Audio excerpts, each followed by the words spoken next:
So my original attempt was reviewing the entire season 2 of Littlest Pet Shop, but it just didn't work. So instead I picked one episode that was a good introduction to Littlest Pet Shop. I couldn't. So I decided to ask my brother. And now, here's my review of the Expo Factor. The episode starts with Blythe running through the hallway of the Fashion Expo, late to get to the podium, running through all the countries. Blythe, Africa isn't a country. While she's running, her friends tell her discouraging phrases while each of them is holding a watermelon. And her kiosk is suddenly empty. You probably know what is going to happen. The judges approach and Blythe is in pajamas. And then she wakes up. Not the empty kiosk, me wearing pajamas and my friends holding watermelons dream again.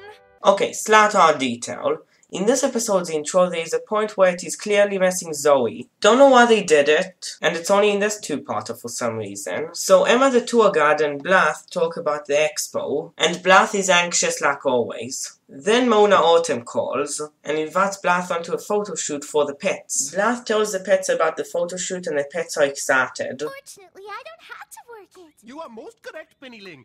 No working is needed to highlight her almost criminal level of adorableness. If you thought Applejack had no personality, you haven't seen Pennyling. And when I said all the pets are excited, I lied. Russell isn't. Afterwards, Blythe explains to her friends everything she needs to do. Blah blah blah conversation. Congratulations, biscuits! If this video is my third video, you know I like the biscuits. If it is my second video, the third video is very short, sorry. So because of the biscuits insulted Blythe, her friends gave information to the biscuits about how she fixed the cart and it's going to be in Trey Blasé magazine. Here's a tip. Don't tell information to the biscuits and don't brag to the biscuits. You won't like the consequences. Way, and I don't care if you believe me. Score! The only thing funnier than the biscuits in Biscuitness is imitation of Biscuit's speech. Mona Autumn calls and says only one pet is allowed. Now Blythe has to pick a pet. A new pet comes to the day camp. Right, so I'm Delilah. I've just come to have a bit of a layabout before the big fashion expo. Now I will put the summaries of all the pets, with one convenient scene in the episode. Benny, Sunil, Pennyling, Pepper, Russell. Winka. Oh! Hi, Delilah. I'm Zoe. So Senor has a crush on Delilah. Senor is the last one I expected to have a crush on someone, except Minka. So I'm surprised. Let's just hope the HX won't make Minka have a crush on some pet. Blah blah blah, Delilah is a fashionista, Senor really likes her. Then Delilah explains Littlest Pet Shop, actually most shows by DHX, at least the ones I've seen, very well. I suppose this is the part where we enter an alternate reality and I lay it out for you lot via sanguine musical vocalizations and rhythmic capering about, innit? Then that is what she does. And I'm not a big fan of songs by DHX the first time I hear them, and they just grow on me.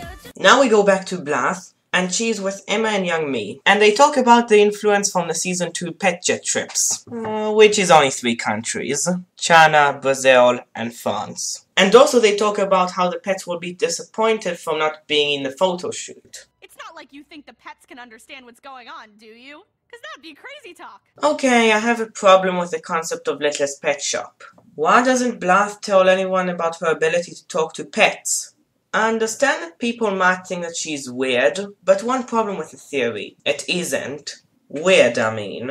In episode 19, What Did You Say? A side effect listed on a bottle of medicine is the inability to talk to pets. So not only is it already known to people, but Roger doesn't find it weird. In fact, he finds the ability to ride unicycles weirder. I know it was supposed to be a joke, but it must imply something. Or maybe it is just poorly made comedy. So she can't decide what pet to pick, and uses the hat. She picks Russell! Machina, did you leave Chekhov's gun on? Yay, Brittany and Whitney are back, and they vandalized Blythe's kiosk. Oh, good heavens! Don't you even think about it! Well, they attempt. Don't you dare, Fisher Biscuit! Oh, this is terrible news! Blythe meets Delilah and announces only one pet can be in the expo. All the pets hate it, but Russell is relieved. The name I picked was Russell's. What? Relief is over. So Russell proposes a repick, and they repeat picking Russell. And that is probably my least favorite scene in season 2. This scene has a lot of flaws you just can't ignore. I'm usually a positive person and even I don't like it. Firstly, the chances of this happening are very slim. Let's multiply by 7 every time Russell was picked. Russell? Russell. Russell. Russell! Russell! Russell! It's Russell. Me.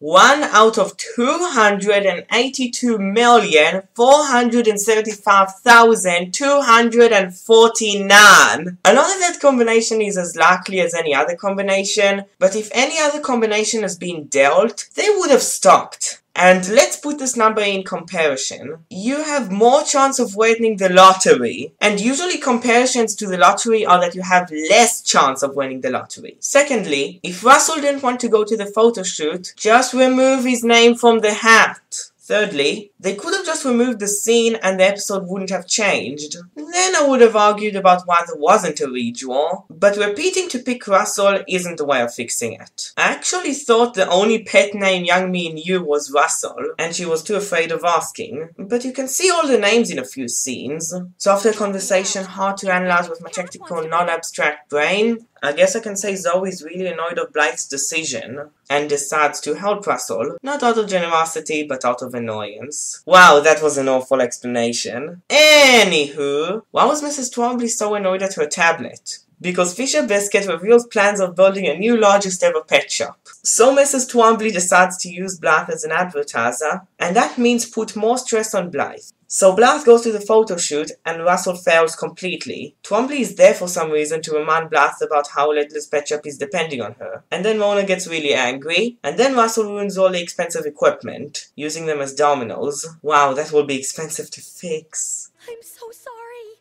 You should be. Your failure has brought certain doom to Littlest Pet Shop! Wait, what does Mona have to do with... Just another dream.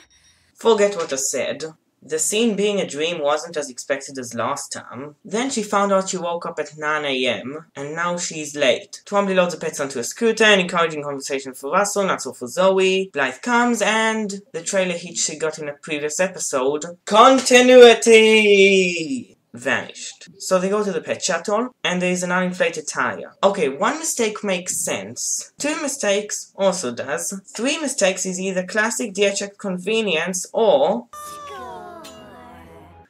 biscuits!